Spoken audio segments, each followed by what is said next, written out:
Hi there, welcome back to the channel. Today a top 11 list, modern, overhyped, overpriced keyboards. I believe it's possible for something to be overhyped and not overpriced, but sometimes they go hand in hand. Since I'm talking about a set of newer keyboards than my previous episode where I looked at mostly classic synths, I believe price is a bigger factor.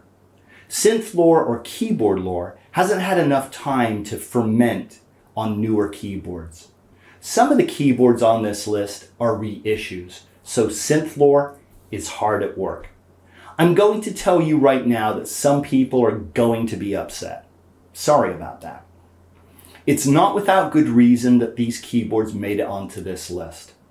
I always try to give you the reason why they made it onto the list. Some of the why is very repetitive on this list, but I'm doing it anyway because I know some people like to jump around the video. You can tell me politely in the comments why I'm wrong. Here's the list. At number 11, the Waldorf Quantum Mark II. The good is that you get digital analog hybrid synth architecture with 16 voices. It sounds great. It looks great.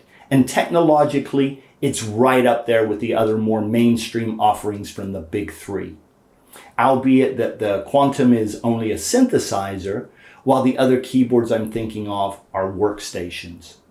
It has a large multi-touch display, plenty of other physical controls, and reasonable connectivity. The bad and the ugly join forces, and it's priced for performance. At a retail price of more than $6,000 out the door, it's simply not worth your hard-earned cash, at least not in my opinion. There are many other synths closer to or below $2,000 that have similar capabilities. I'll name some of those other synths later in this episode. At number 10, Game Changer Audio Motor Synth Mark II. This is the only module on this list, and I had to include it because it's the most gimmicky synth of modern time. That's saying a lot considering this list, and number 1 is pretty gimmicky. It uses brushless DC motors, which I think is great. If you want to add additional points of failure to a musical instrument, add more moving parts, especially complex moving parts like motors. As far as sound goes, it's somewhat limited, and any capable $700 synth crushes it. At a retail price of $3,299, you can buy this module. Or you can buy 3 drills, 4 disc sanders, a compound miter saw, and still have money left over to buy several synths that make sense. At number 9, Sequential Prophet 6. Unlike most of the synths on this list, this synth came out almost a decade ago, but it's still sold new in 2024. The good is that you get 6 analog voices of 2 oscillators plus a sub. It's standard VCO analog goodness. The bad is that you only get 49 keys, and it's just analog sound. Some people can live with 49 keys. Personally, 61 keys is the minimum I want to see on a true analog polysynth. I believe this is a cost-cutting feature that has no place on a true polyphonic analog. The ugly is the $3,500 price, and at this price, it should have included 61 keys. At number 8, Nord Piano 5. The good is a decent selection of pianos and layering capabilities, like a piano with a Rhodes. The bad is that although you have some other sounds, they are not so great, and even the pianos can sound pigeonholed. That's not necessarily a bad thing if you like the Nord piano sound, and many people do. The ugly is that for a retail price of $3,499, it's simply not a good value. It has some synth lead sounds, but there's no pitch bend or mod controls, so your performances will be limited. At this price, you're in the ballpark of an 88-key workstation from Korg, Roland, and Yamaha.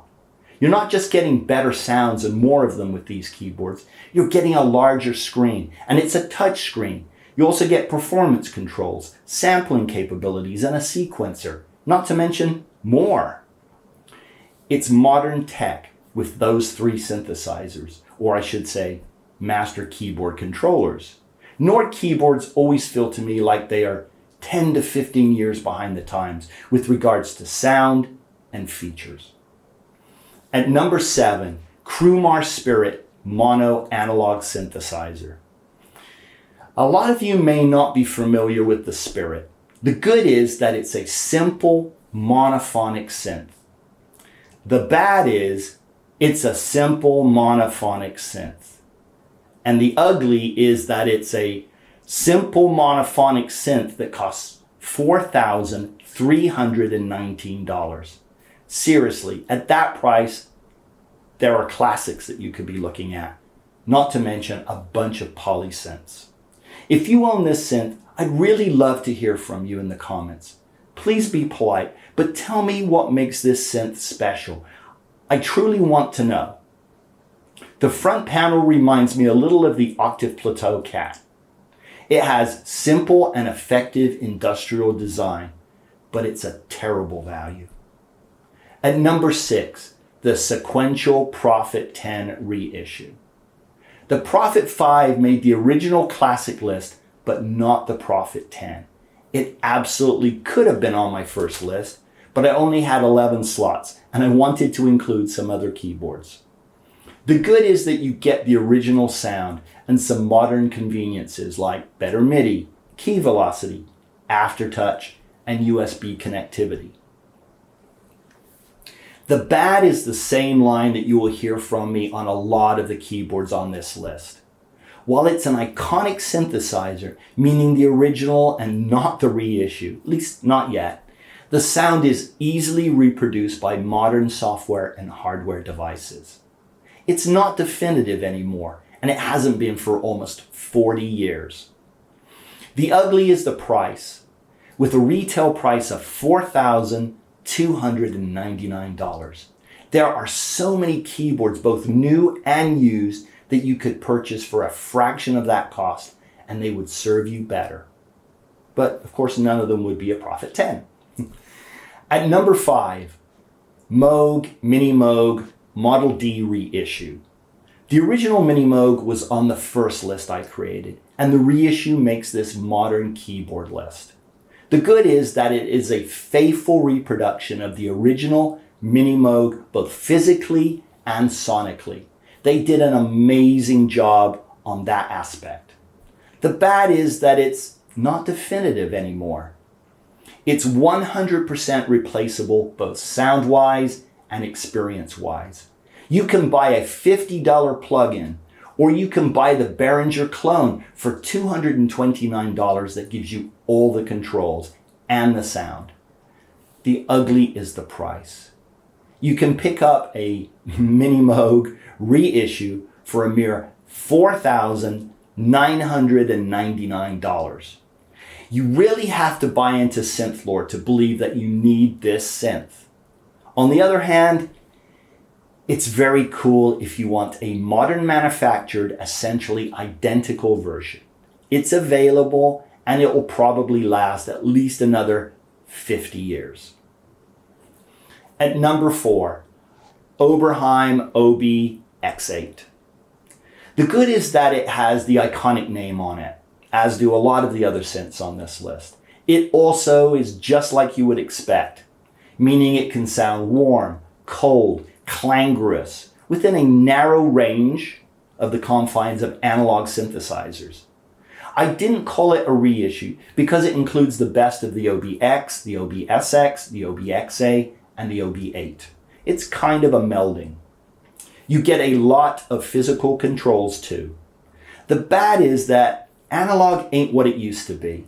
If you want to play 1999, Tom Sawyer, or Jump, there are a lot of other choices for less money, which brings us to the bad. In 2022, the retail price was $4,999, but today they've dropped that price, and for new you can get it for $3,999. That's still way too much. The Behringer version makes the Oberheim XA even less appealing. Behringer gives you 16 voices instead of only 8, and it's only $1,199. If you don't need the keyboard, you can get all the sound goodness from Behringer for $799. Now, to be clear, a lot of the keyboards on this list have a desktop alternative that will save you some cash, but we're still talking nosebleed territory. At number 3, third wave advanced wavetable synthesizer. The good is that it can sound analogish and digital. It also has substantial front panel controls for editing and performance. The bad is that every patch that I have heard from this synth is so lathered with effects, it's hard to tell what its character is, or if it has any character of its own. If you've heard any of the demos, you may know exactly what I mean. That's true for a lot of modern analog synths. Analog is old news, and to spice it up, manufacturers soak the presets in chorus, delay, flanging, and other effects. The ugly is the price and the value. The retail price is $4,995. Out the door, that's over $5,000. Seriously, the ASM Hydrasynth is a much better value. You could buy the current top-of-the-line deluxe 73 key model that has 2 ASM Hydrasynth engines and still have $3,000 left over. The Hydrasynth has wavetable synthesis, FM, subtractive, and more. It even has a decent number of controls and a great display. Also, there are tons of used options for less cash, like a Virus, a Waldorf Q, and others. At number 2, the Nord Stage 4 88.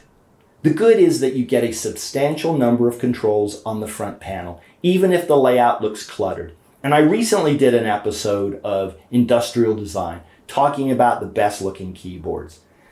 This one still just looks cluttered. The sound set is pretty decent, but it's a little dated and lacking in some areas. I'm not the only person that says that. You go onto places like Reddit and they say, I wish I had some decent strings. Now other people are going to say it does have decent strings. Obviously this person didn't think so. The organs, the pianos, while great, have a 70s vibe. They sound dated to me. The bad is that it's still about a decade and a half behind mainstream technology. It does have 2 OLED screens, but they are not touchscreens, and they're not very big.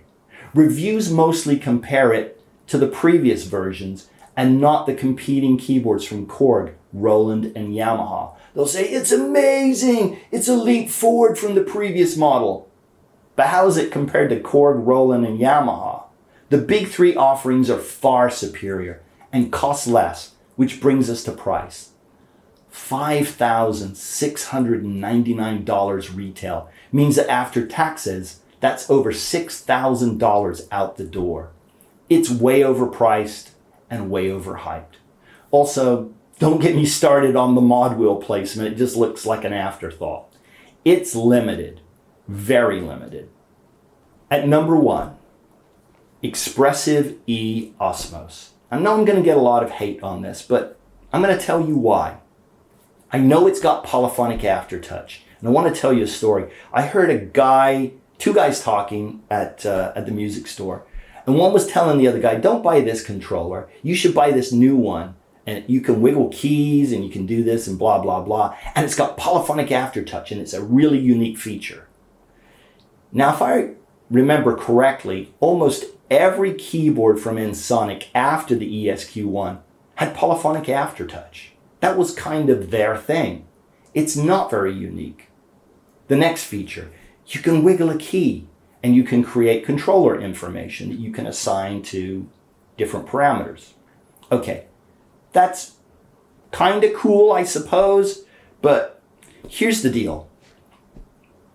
I can do that on my keyboard anyway. I have all these controls up here. I have sliders, I have knobs, I have a pitch bend wheel, a mod wheel, a vector joystick, a ribbon controller. Now I know what people are going to say. Dude, you can do this without taking both hands off the keyboard. Okay, that's a good argument. but I can get a variable pedal and plug it into the back and do exactly the same thing, and I don't need to raise my hands off the keyboard. But let me tell you what the biggest omission is on this particular keyboard. It doesn't have a D-beam controller. My XV88s have it. I don't know if they put it on their keyboards anymore. Now, if you're sitting there going, dude, I have D-beam controllers on my keyboards and I never use them, you're just making my point for me. I've never used the D-beam controllers. I made sure they worked. You know, you can send that light information. It's basically a light controller and you just wave your hand over it. So if you think about it, if you send the controller to pitch, you can use it like a theremin. You can also do this and control pitch bend. You can do modulation, lots of different parameters. But I never use it. It's just a gimmick. Now, if you were purchasing this instrument for its integration of the controllers with the included sound set, or specifically for the sound set, I suppose I could say, okay, I understand that, especially if you play live or you like to doodle in your studio and just come up with some weird stuff. Sometimes it's not about making music or composing or songwriting, even though that's what I do. It's about having fun. I like to have fun too, by the way. But to me, it's a gimmick. It's simply not mainstream enough or useful enough, and maybe others feel the same way. I'd like to hear in the comments about both sides. I've owned my DX7 2FD for 35 years, and I've never used a breath controller with it. Circa 1983, when the original DX7 was released and I was lusting after, I figured I might get a breath controller if I ever purchased a DX7. But I never did. If you wanted an Expressive E for its sound set, you'd probably just as well serve to get a Hydrasynth or a used Virus and save some money. Now, there are a good number of true analog synthesizers on this list. Synth lore and nostalgia affect us all, affects me, and keep people interested in overpriced analog synths, the originals and the reissues. Sometimes it takes owning a true analog synth to appreciate how limited it is. It can be very seductive to hold down a chord, turn on the arpeggiator, and start turning knobs like the one assigned to the cutoff frequency or the resonance. Also, I have to remind myself that not everyone who buys music gear is a musician. Some folks just want to have fun with sound, and analog synths with a lot of controls really work well for that. You should also note that I've never said that any of these synths are bad. I didn't say they don't sound good or they're crap. What I did say was that the pure analogs are limited, and the digital synths have competitors at a fraction of the cost that sound just as good or better. That's also true of the analogs, courtesy of companies like Behringer, who are just killing the market. Thanks for watching. Take care, and I'll be back in another episode soon where people won't want to skewer me with a fork.